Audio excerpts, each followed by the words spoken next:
This is Laura Cross of Rebel Seed Studio from Military Dispatch. You're listening to Battlefield Fallujah, the true story of one of the deadliest battles of the Iraq War. This audio documentary series is based on the book Operation Phantom Fury, The Assault and Capture of Fallujah, Iraq, by U.S. Marine Corps veteran Colonel Dick Camp, and features interviews provided by the U.S. Department of Defense and the Marine Corps History Division. Be aware, this series contains explicit language, includes graphic accounts of war violence, and depicts the deaths of Marines and soldiers. For episode transcripts and supplemental material, or to download the free companion Battle Rattle kit, visit the podcast website at militarydispatch.com.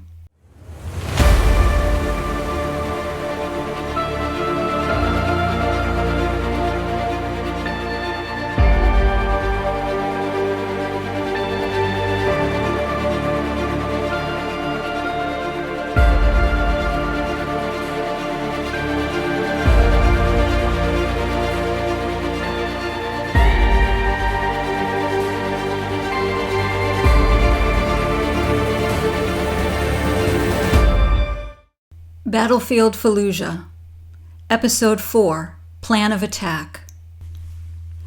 The division released a document titled Fallujah Clearing Operations, signaling that the operation was a go.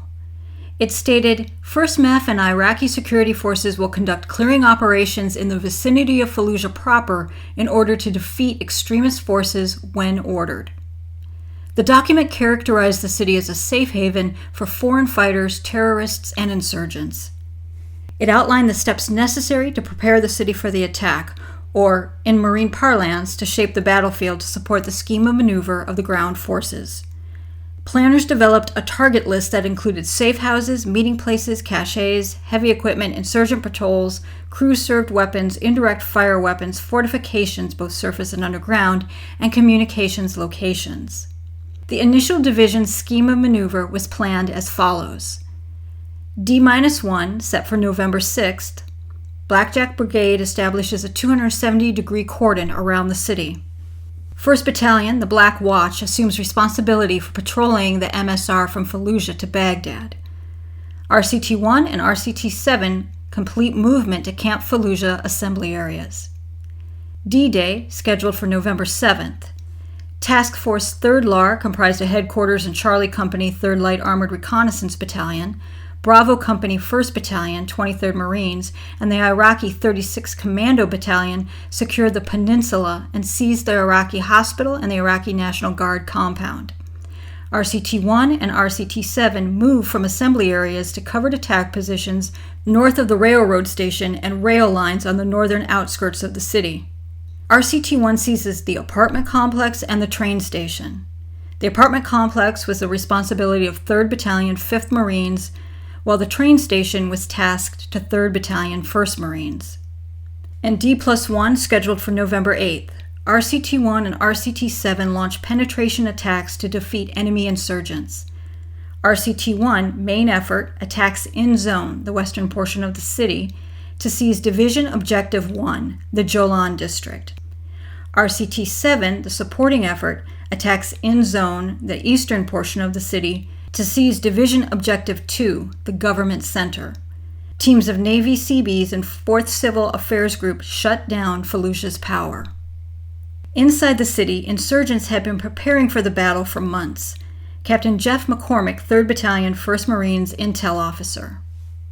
We saw training taking place inside the city of Fallujah. We watched the VSISR. We'd see them doing jungle gym, obstacle courses, especially in the industrial area. We'd watch them doing rifle ranges just like we would do. We'd watch them doing battle drills as far as when we struck a house, we were given approval to strike a house because of a high-level meeting or because we'd taken fire from that house, aircraft's taken fire from that house.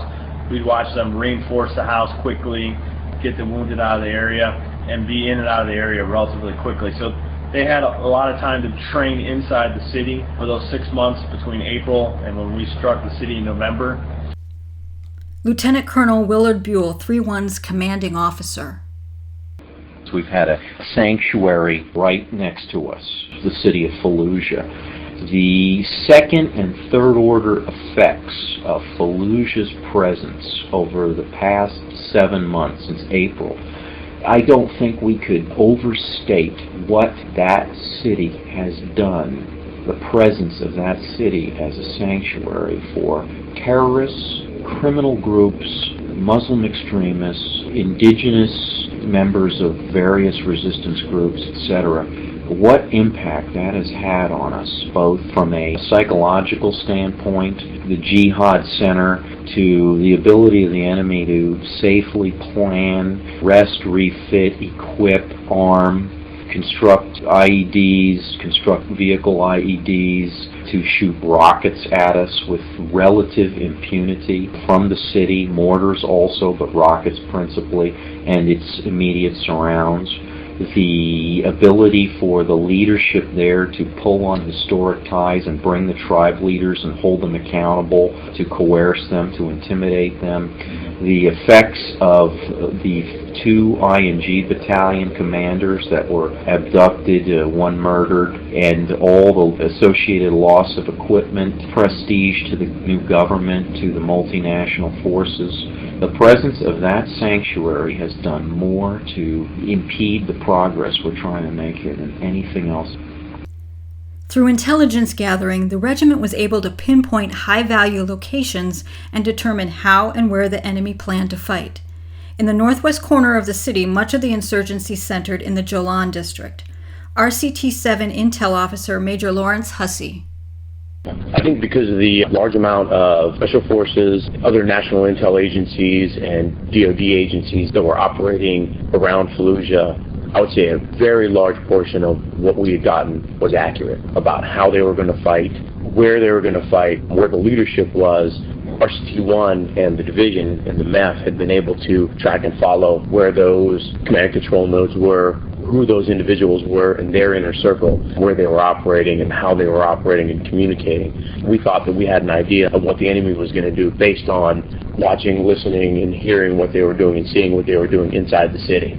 RCT-1 figured that the Jolan had a lot of the command and control nodes. It had a lot of the local Iraqi insurgent fighters and insurgent key leaders in those areas, and they thought that that would be a center of gravity for the enemy resistance inside there. Intel revealed that foreign fighters from more than 16 different countries had flowed into the city for the battle. According to Major Hussey, they included Syrians, Sudanese, Jordanians, Afghanis, Chechens, Palestinians, Iranians, some from the Kurdish areas, Saudi Arabians too. Major Hussey noted the local Iraqis who were also joining the fight. We also knew that inside the city you had guys that were left over from the former Fallujah Brigade, Iraqi National Guard soldiers, Iraqi policemen, and other security elements that were now part of the resistance effort that was going on inside. Major Todd DeGrossier, Executive Officer for 3rd Battalion, 5th Marines. We identified 2 essential tasks. The first one was to eliminate the anti-Iraqi elements that are in the city, insurgent forces, foreign fighters, people who would resist us. And the second one was to eliminate the city of Fallujah itself as a potential stronghold for future attacks. And we used that as a springboard to plan our attack based on a mission that we got from a regimental commander. One of the things that we said we needed to do right away was establish a Ford COC out in apartment buildings northwest of the city, just a little bit north of the railroad tracks. Establish a Ford BAS where we had a shop trauma platoon, and to get our log trains out there. Lieutenant Colonel Nicholas Vukovic, Operations Officer for RCT-7. The 1st Marine Division ski maneuver had RCT-1 as main effort. Their task and purpose was to attack to destroy the enemy in zone, orienting on the Jolan area, where there was the greatest concentration of Mujahideen. By defeating the Jolan, you could destroy the remainder of the enemy in Fallujah. As a supporting effort, RCT-7 attacked, began to destroy enemy in zone, but with the primary purpose of protecting the eastern flank of the division's main effort, RCT-1. Finally, 2 BCT was roped in, and they essentially provided a cordon around Fallujah, through which no Mujahideen could either escape or reinforce. For the battle, Regimental Combat Team 1 and Regimental Combat Team 7 would each be responsible for roughly half of the city. First Lieutenant Christopher Connor was commanding officer of 1st Battalion, 8th Marines, who were part of RCT-7. If you drew a line right down the center of Fallujah from north to south, that pretty much was the boundary line for the RCTs. RCT-1 had from that middle line to the west, and RCT-7 had it from that middle line to the east, to the cloverleaf on the east side of Fallujah. Within RCT-7's zone, from west to east, you would have 1-8, 1-3, and then 2nd of the 2nd of the Army Battalion. Captain Jeffrey Beauchamp was U.S. Army liaison for RCT-7. Essentially, our plan was to have the BRT, the reconnaissance troop, move forward first from the attack position in a screen along the northern boundary, start prosecuting fires with the observers. And the team tank came forward when it was time for LD, and they occupied a support by fire position. And Team Mech reached into the city, at which point the reconnaissance troop mission was to provide support by fire by moving down the eastern portion of the city on MSR Mobile with their optics and their long-range target acquisition systems. Normally, the brigade reconnaissance troop is composed of Humvees with a mixture of machine guns and tow missiles. In this situation, they also had a M2 Bradley platoon attached to them. A lot of times they'll be tasked with a COLT team, which is Combat Optics Lasing Team. They are artillery soldiers, but they normally go with the reconnaissance troop to help precision fires. They have the laser-guided fires, or the GLID, which designate targets. A lot of times the reconnaissance troop's mission is to stream forward and gain intel, of course, call for direct fires. First Lieutenant Connor outlines the initial plan for going into the city and 1st Battalion, 8th Marines objectives.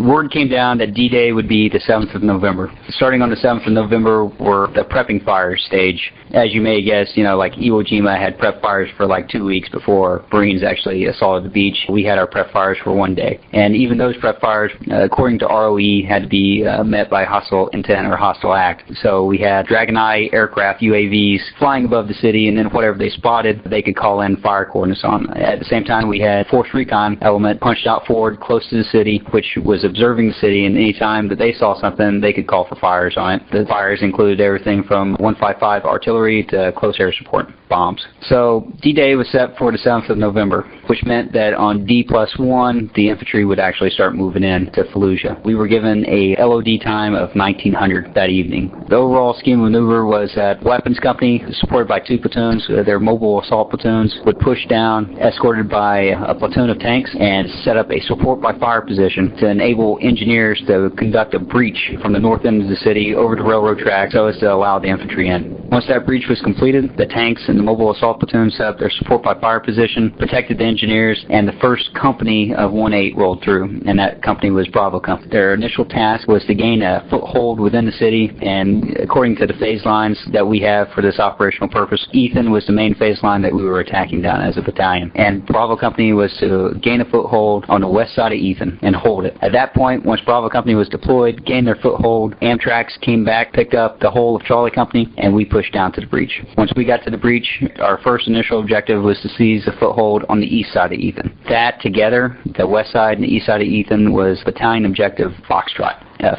Once that objective was met, then on line, Bravo Company and Charlie Company attacked south, down Ethan. Ethan was kind of the boundary between the 2 companies. Charlie Company had Ethan inclusive, and in support of us, we had a platoon of tanks. So, platoon of tanks plus a company on each side of the road. We pushed down until we came to phase line CAT. For this operational purpose, all roads from north to west were named after a boy, A through F, and then all roads running east to west were named after girls. So at the intersection of Ethan and Kathy was Regimental Objective 1, which Charlie Company was the main effort for 1st Battalion, 8th Marines, and 1-8 was the main effort for RCT-7 at the time. Once Charlie Company took Regimental Objective 1, consolidated on that, and Bravo Company beside us on the west side of Ethan took and held their objective as well, and now the route was clear from north to south on Ethan all the way down to Route Kathy. At that point, that's when Alpha Company would come in on tracks, mechanized, drive down Ethan, and push into the mayor's compound.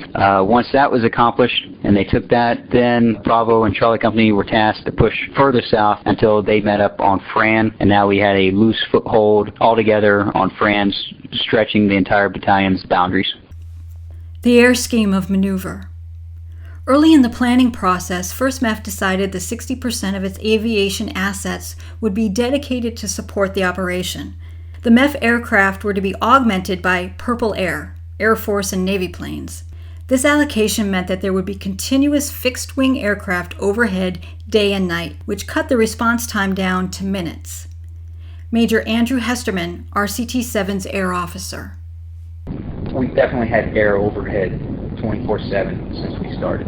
There was occasional periods where it would take 15-20 minutes to get something, simply because we might have had 3 or 4 different battalions engaged all at the same time. The air plan called for 2 sections of fixed-wing aircraft to be on station over the city 17 hours per day. 2 Air Force AC-130s were tasked to provide support at night, 1 for each regiment, augmented by 1 section of fixed-wing aircraft. They would operate at altitudes of 9,000 to 11,000 feet in slightly overlapping tracks. The Lockheed AC-130 gunship is a heavily armed ground attack aircraft manned by a crew of 13. It incorporates side-firing weapons integrated with sophisticated sensors and navigation and fire control systems to provide precision firepower or area saturation fire.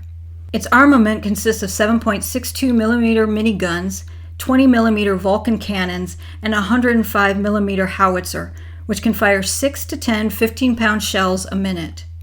The AC-130's optimum altitude in Fallujah was somewhere between 7,000 and 9,000 feet, which allowed its sensors to positively identify armed insurgents.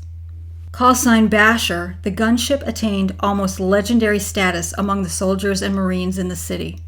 Lieutenant Colonel James Rainey stated unequivocally that anybody who moves at night with a weapon when Basher is up is going to die. Major Hesterman.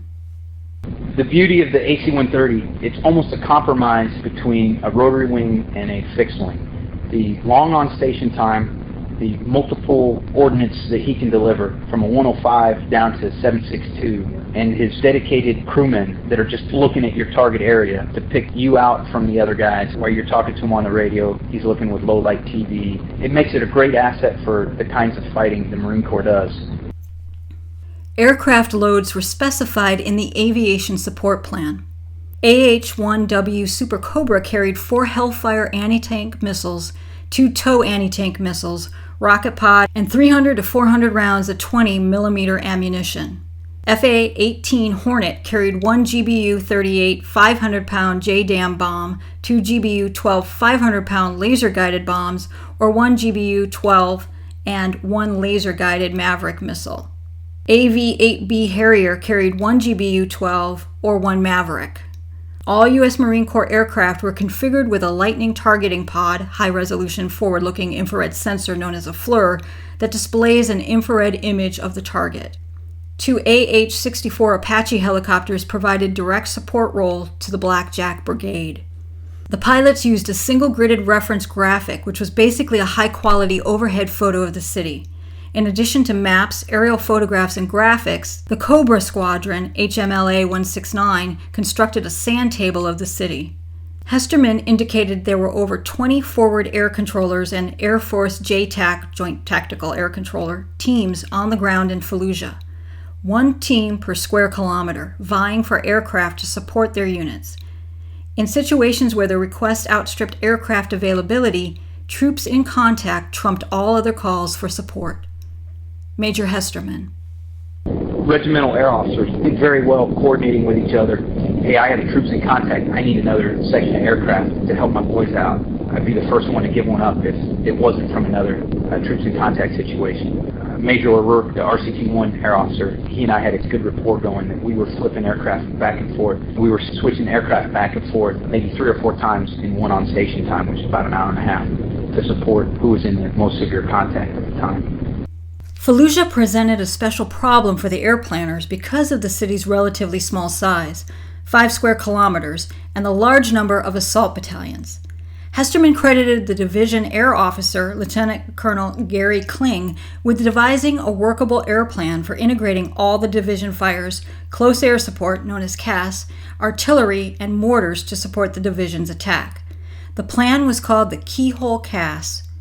Major Hesterman. It's simply a template for airspace coordination. It's a template you can place anywhere, and automatically all the players know who's where. It facilitates integration of surface-based fires and multiple sections of aircraft to keep from bumping them into each other. instead of having 2 sections of aircraft on station at any given time, now you're talking about 4 or 6 sections of aircraft, so a total of 12 aircraft, plus 4 to 5 ISR platforms, Predator, Pioneer, Scan Eagles, Dragon Eyes, etc. Talking about 3 arty batteries and all the associated mortars, 81s and 60s, and then the 2-2 Brigade actually brought their 120s. So multiple surface fires. Major Hesterman describes the keyhole concept. The actual keyhole is basically 2 rings, one that's 5 nautical miles from an abstract point. It's not really an abstract point, it's a very hard and fast point, but when you place the template wherever, that center can be wherever. So it could be an individual FAC out in the field that has a troops in contact situation. You immediately slap this template based on his position. In the case of Fallujah, we picked close to the geographical center of the city and a very specific road intersection that's easy to reference both visually on the map and GPS, obviously. So you have the 5 nautical mile inner ring, and we pretty much just called that the inner ring. That's kind of the engagement zone. Then outside of that is a 15 nautical mile ring. In between the 5 and the 15, if you cut that up like a pie with the semi-cardinal directions, those blocks are assigned north, east, west, south as appropriate. And then in addition to having them broken laterally, we broke them vertically by altitudes into enough maneuver room that a section of aircraft can be in that sector and that altitude block and not have any worries of getting shot by artillery rounds going through their airspace or running into other sections that may be talking to another FAC. Major Hesterman described the process. So the template works like this. The aircraft calls as he's inbound, and the controlling agency would assign him a sector and an altitude block. For example, we'll say the east block, 13 to 15. So he has that airspace all for him and his wingmen. They hold in that area. The FAC starts talking to him, talks him onto the target. They're ready for the TOT. FAC calls up to division, says, I need a TOT of 05 after the hour. If it's approved, there's nobody else in the ring, the aircraft proceeds in, takes the shot, and then egress. Another issue the planners faced was low-altitude aircraft, particularly helicopter, medevac, and gunship support. The problem was solved by keeping the keyhole altitude parameters above 3,000 feet. Anything below that was open airspace, and keeping them 1 kilometer from the city's edge. The distance still allowed the Cobra AH-1W to fire its AGM-114 Hellfire missiles against targets in the city. Major Hesterman. For the most part, the rotary wing is flying at 500 feet or so anyway. So the only piece to worry about is deconflicting in the inner circle. And since you already know that the fixed wing is above it, the only piece to deconflict there, aviation-wise, is if somebody's dropping above it. So you don't let anybody drop for the 3 minutes that it takes the helo to come in, picks up the guy, and heads back out. The difficulty with the rotary wing was the high threat and relatively little to no armor on the rotary wing aircraft. Definitely an issue. The low altitude was problematic for helicopters within 1,000 meters of the city because of the high threat from insurgent small arms and RPGs. Major Hesterman was aware of 2 AH-1W Cobra helicopters that were shot down by RPGs during the battle. Both of them were able to basically execute an emergency landing, and the aircrew egressed and were promptly picked up with relatively minor injuries. One of the aircraft they destroyed on site because they weren't able to recover it. The other aircraft was recovered.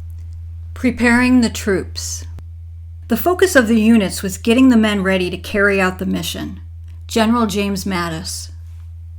The officer should be more concerned with being the sentinel, looking further out, making certain his unit is ready for whatever is coming down the pike, whatever missions are coming. So he's always on the lookout for an enemy, for an ambush, this sort of thing, and creates that kind of combat hunter mentality in the Marines. But the NCO has got to make certain that the Marines look and act like Marines and they're ready for whatever is coming. Whatever the officer brings down as the mission, they are ready to embrace it and carry it out. Captain Theodore Bethea outlines 1st Battalion, 8th Marines training. Prior to the attack, the training that we focused on was night movement, night attacks, as well as mechanized and infantry fundamentals. Additionally, we conducted extensive first aid as well as casualty collection procedures and casualty evacuation procedures. Every day we had a dedicated time to conduct maintenance for all equipment, optics, radios, as well as conduct mentor time with the Marines to get them mentally ready for the fight we were about to undergo. The Met forces that we used were our means of transportation from the attack position to the assault position. And so knowing that this attack would go at night, we focused on loading and unloading the mechanized assets under full combat load to replicate exactly the conditions that we would face at night under the attack. First Lieutenant Christopher Connor, 1-8 Charlie Company's XO.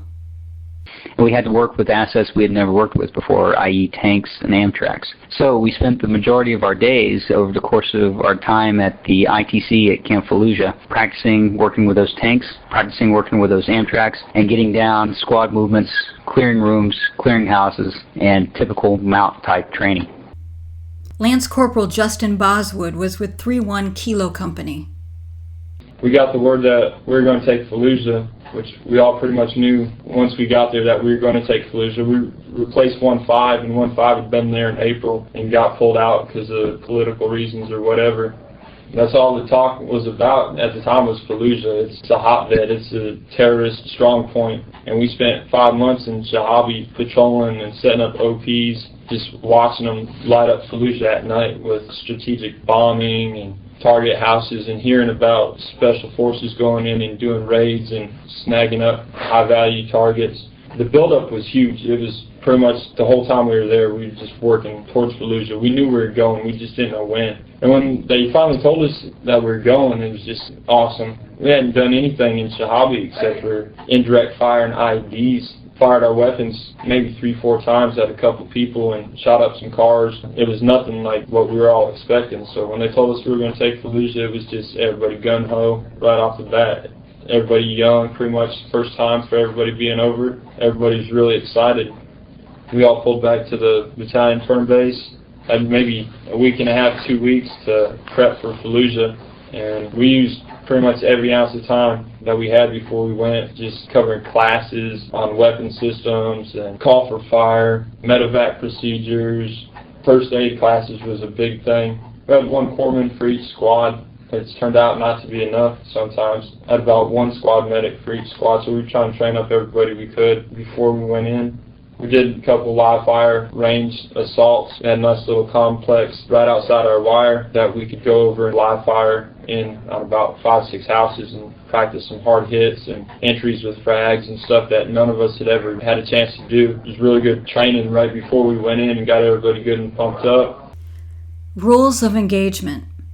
The definition of ROE is a directive issued by competent military authority that delineates the limitations and circumstances under which forces may initiate and prosecute combat engagement with other forces encountered. 1st Marine Division's rules of engagement were, number 1, no forces are declared hostile. However, individuals within the Fallujah AO who are carrying arms openly and are demonstrating hostile act or intent, unless there is evidence to the contrary, pose an imminent threat to coalition forces and may be attacked. Number 2, positive identification, known as PID, is required prior to engagement. PID is a reasonable certainty that the proposed target is a legitimate military target. Number 3, do not engage anyone who has surrendered or is out of battle due to sickness or wounds. Number 4, do not target or strike any of the following except in self-defense to protect yourself, your unit, friendly forces, and designated persons or property under your control. Non-combatant civilians, hospitals, mosques, churches, shrines, schools, museums, and other historical and cultural sites. Civilian-populated areas or buildings unless the enemy is using them for military purposes or, if necessary, for your self-defense.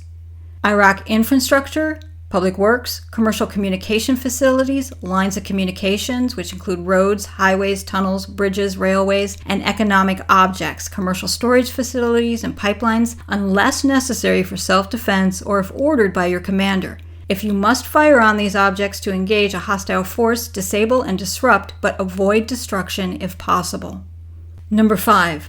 Curfew violation alone does not equate to hostile intent, but is a factor to consider in determining hostile intent. Time permitting, the on-scene commander, senior Marine, or soldier present will determine if circumstances require the use of force in self-defense. Number 6, minimize collateral damage to innocent persons and property. Number 7, the use of force, including deadly force, is authorized to protect the following: yourself, your unit, and friendly forces, detainees, civilians from crimes that are likely to cause death or serious bodily harm, such as murder or rape, and designated civilians and/or property, such as personnel of the Red Crescent, UN, and UN-US supported organizations. Number 8, treat all civilians and their property with respect and dignity. Do not seize civilian property, including vehicles, unless you have the permission of a company-level commander and you give a receipt to the property's owner. Number 9, detain civilians if they interfere with mission accomplishment or if requested for self-defense. Number 10, CENTCOM General Order Number 1A remains in effect. Looting and taking of war trophies are prohibited. Number 11, the unauthorized movement of civilian vehicles towards Marines may pose an SVBID threat and demonstrate a hostile intent. Time permitting, the on-scene commander or senior Marine or soldier present will determine if circumstances require the use of force in self-defense. Number 12, when force is used, consider escalation of force procedures and limit force to that amount necessary to terminate the threat. Number 13, nothing in these rules limits your right and obligation to self-defense and defense of your unit. Take all appropriate measures and use proportional force when exercising this right. And number 14, remember, attack enemy forces and military targets only. Spare civilians and civilian property if possible. Conduct yourself with dignity and honor. Comply with the law of war. And if you see a violation, report it. UAVs proved to be an important factor in verifying enemy combatants in order to comply with the rules of engagement.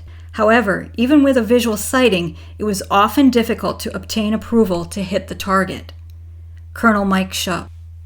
We had a very, very rigid ROE for engagement, almost to the point of being too demanding on engaging the targets. They had to have a weapon in the hand of an individual before a target was struck. And this was after we had convincing evidence of the enemy operating inside that area, no civilians in the area at all. Major Hesterman. We could not engage that building or that piece of terrain until we could positively identify hostile act, hostile intent. And that basically boiled down to 3 guys carrying weapons. Brigadier General Joe Dunford. ROE, people make that complicated. You got a hostile act, you got a hostile intent. It's pretty clear. You can kill them. Strict adherence to the ROE was frustrating to the men who compiled the list of targets to be hit. Lieutenant Colonel Nicholas Vukovic. On the American political level, what we saw was a hesitance to shape the battlefield prior to going in there. By shaping, I mean going in and actually striking what we thought to be command and control nodes, caches, and that sort of thing. For some reason, although planned in shaping operations to aggressively go after targets and concentrations of Mujahideen, it really didn't come to fruition. So I would tell you, despite our planning to really unshackle our ability to shape the battlefield, we were very much shackled. Captain Jeff McCormick. We had a lot of good intel that told us where a lot of strongholds were, a lot of weapons caches were, but for whatever reason we weren't able to strike those targets until Marines were in contact. Very frustrating, especially from an intel perspective. We lost a lot of good sources in the city that were constantly telling us, like, hey, I'm telling you, this is an Al-Qaeda safe house. They meet there every night at 2100. And, we'd say, hey, we want to strike this target at 2100. We'd watch via ISR multiple cars show up to the house, and we didn't have PID. They'd tell us we have to have the source in the house identified that is, in fact, the Al-Qaeda meeting, and then we'd be able to strike the house. Well, no source in his right mind is going to get that close to the meeting. So it was very frustrating to watch what a source was telling you, but you couldn't do anything about it because I don't want to say it was ROE or commander's judgment, but for whatever reason we weren't able to strike targets, especially down south where we knew it was defunct of any families. I mean, there was nothing but military-age males down there. There was no school children, no women down there. I would venture to say we probably had about 80 targets that were actionable, ready to hit, and we wanted them all to be hit before the Marines crossed the breach, and we probably struck maybe 10 of those. Major General Richard Natonsky.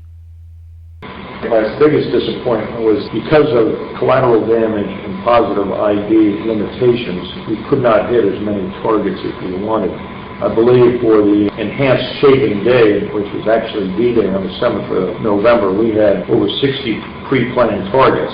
but we were not able to hit, I think, somewhere in the neighborhood of a dozen. Colonel Shupp was also disappointed. The whole time, as we were developing the enemy situation, we were struggling with the MEF to try to get target approval because they wanted these exacting standards of the enemy's activities at these positions, to the descriptions of the type of weapons they were, and I think many opportunities were lost by not striking targets that were obviously the enemy. Lieutenant General Sattler acknowledged that there was some friction and anxiety based on not receiving his approval. There was a lot of discussion on that with Latonsky and myself and the whole staff and his staff as to what constituted necessary targets and what I wouldn't let them strike. There's always somebody who has a different view from where they sit at any time that you control the yes or the no on striking targets, which is going to facilitate warriors moving forward. Those are tough calls. Lieutenant Colonel Buell. The impact here is on our Marines who go out every day, day after day, and put their butts on the line while we wait to remove what we know is the source and center locally for the majority of the effective attacks against us.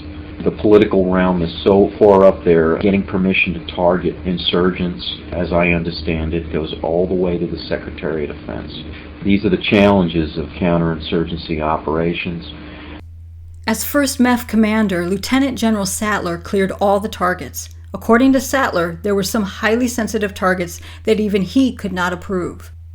All targets were cleared by the MEF, and some of them had to be up and cleared through both General Metz, our boss, in some cases all the way up to the Secretary of Defense, depending on the target. Initially, the main purpose of the rules of engagement was to limit the collateral damage to the greatest extent possible. It was a major factor in planning the operation. Brigadier General Dunford. We clearly were informed by the need to save Fallujah and not destroy Fallujah in order to save it. And so collateral damage was a consideration, discrimination was a consideration, loss of innocent life was a consideration. I don't believe that created ambiguity. I think Marines were pretty clear. Whatever circumstance they would find themselves in, I think they were pretty clear as to what they could do and what they couldn't do. There's a model for determining collateral damage, and so each time we had targets, it was weighed, what does this target give you, and what collateral damage will we experience as a result of it. Dunford went on to say that once the battalions crossed the line of departure, the rules changed. You're not going to risk a Marine. If you're taking fire from a building, you're obviously going to respond with whatever force is necessary to eliminate the threat. Some of the men shared what they were thinking the night before the operation commenced. First Lieutenant Christopher Connor. No plan survives first contact. No matter how well it's planned out on paper, no matter how well you think you've covered everything, what can go wrong will go wrong. And the only thing that really determines victory is knowing what the overall end state is going to be, that commander's intent, knowing what he wants done, knowing what I've got to get done in order to make the mission happen, and knowing how well you've trained your Marines before they've ever walked into combat. Because if you've trained them hard, you've trained them well, you've trained them realistically, they're going to adapt to the situation and overcome it. Colonel Mike Shupp. The first concern for me was the number of casualties that we might sustain in heavy urban fighting. The lack of adequate shaping to go and prepare the battlefield, because we were not allowed to have shaping fires. Rules of engagement would not allow us to do that. Those two things bothered me. Lieutenant General John Sattler. Well, my lingering concern was casualties. Obviously, casualties was number one, casualties was number two, and casualties was number three. I don't think anyone, and I'm sure if you cascade down to the platoon commander, everyone was concerned about casualties. Not fear of not doing your job, but fear of having your warriors injured or killed because you could have done something better. Because you only get one chance in this game, we all know. A lot of deep breaths, and when you get the medical brief, we're bringing more doctors in, we're going to have ambulances, more helicopters to evacuate casualties. Those are all things you have to do, but they're also sobering things to think about, because that means young warriors, the same ones you're sitting and talking to and high-fiving with and getting them ready to go do their job, they head into town, they're not all coming back. They're not all going to come back. And you just pray you did everything in your power to ensure that everyone had the best possible opportunity to go to the fight and to win the fight and to come back. Shortly before the battle commenced, Colonel Shupp was interviewed by Geraldo Rivera. From Camp Fallujah, which is just about 3 miles from the fight, we are proud to welcome Colonel Mike Shupp, the commanding officer of the Regimental Combat Team 1 of the 1st Marines. Hoorah, Colonel. Thanks for being on. What are we looking to accomplish in Fallujah? We're going to lift the veil of oppression off of these people that are living inside this from the terrorists, these insurgents, our enemy forces that are in there. It's been a while since we announced our intention to go in there. Are you worried that we've given them too much time to get ready for you all? I don't think they could get ready for anything that we throw at them, to be honest with you. We have a really strong force and confident troops, and when we get the order, we're ready to go. I know you're waiting for the order. Does the order come from the Iraqi government of Prime Minister Alawi, or does it come from your boss, the CO? Well, it's coming from the Iraqis, absolutely. We're here to help them. Believe it or not, we're working for them. We're trying to help them free this country and integrate the legitimate government into this area and trying to do the right thing. All right, well, I just want you to know our hearts are with you. We're thinking about you guys all the time. Tell us the morale of the Marines who are with you right now, girding for what could be the toughest fight that you guys have faced since Vietnam. Inside the Regimental Combat Team, I got some of the greatest Marines, soldiers, sailors, and airmen that you could possibly imagine. We had a great deal of training opportunities, exercise in the field since we've been over here. Our Marines and our combat team is ready for action. Colonel, when you go into action, are you going to be remembering the names of the Marines who have fallen in recent combat in Iraq? Some have been suicide car bombs, some have been booby trapped, some have been sniped. Are you going to be thinking about your fellow Marines who have fallen when you go into that city? Absolutely, Geraldo. Their memory is with us every day. Their memory is stiffening us up for the challenge that lays ahead of us, and we will not forget them. Hoorah, Colonel. Thank you. God bless, and we're rooting for you all the way, as you know. Take care, America. Lieutenant General John Sattler remembered speaking to the Iraqi troops just before the battle. So we gave him the old, you are the future of your country. You have the responsibility. Your destiny of Iraq lies in your hands. And you are the ones you must have the heart of a lion, and you must have the warrior eye. And when you move forward, the enemy does not stand a chance. And they were all cheering and chanting. That one really almost got out of hand. Everybody chanting and yelling Fallujah, Fallujah, and high-fiving. And, of course, we're in the middle of about 1,500 to 2,000 Iraqis. Everybody's got an AK and a knife and grenades hanging off them. And the security attachment saying, sir, these aren't vetted. We don't know where they came from. What's in a name? Phantom Fury, Al-Fajr. 2 days before the attack kicked off, Prime Minister Alawi met with Lieutenant General Sattler in a last-minute briefing. He came out and went over and met all the Iraqi warriors, and then sat down and looked me in the eye, and that was the night when he said, what is this operation called? And we said, Phantom Fury. And he said, that's not an Iraqi name. That doesn't tell the Iraqi people why we're fighting this epic fight. And that's when he changed it. He's the one who changed it to Al-Fajr, which means the dawn, the new beginning, because he saw the crushing of the insurgency inside of Fallujah as the breaking of their dream, as the elimination of their battle cry, remember Fallujah. Al-Fajr was accepted. The operation now had an Iraqi face, and with the introduction of 8 Iraqi battalions, it also had an Iraqi fighting capability. Lieutenant General Sattler. We could not be a coalition, pure fight, without the Iraqis side by side with us. And we had developed a kind of a cute phrase called put an Iraqi face on it. Let's put an Iraqi face on it. And it was basically a disingenuous phrase. It meant that when it was time for the photo op, get Iraqis in the picture. When it was time for the heavy lifting, move them out of the way, because we need to be doing this because we can do it more efficiently and effective ourselves. So we crushed that phrase. It became put an Iraqi capability in the fight. Sattler brought up the question to Alawi of finishing the fight.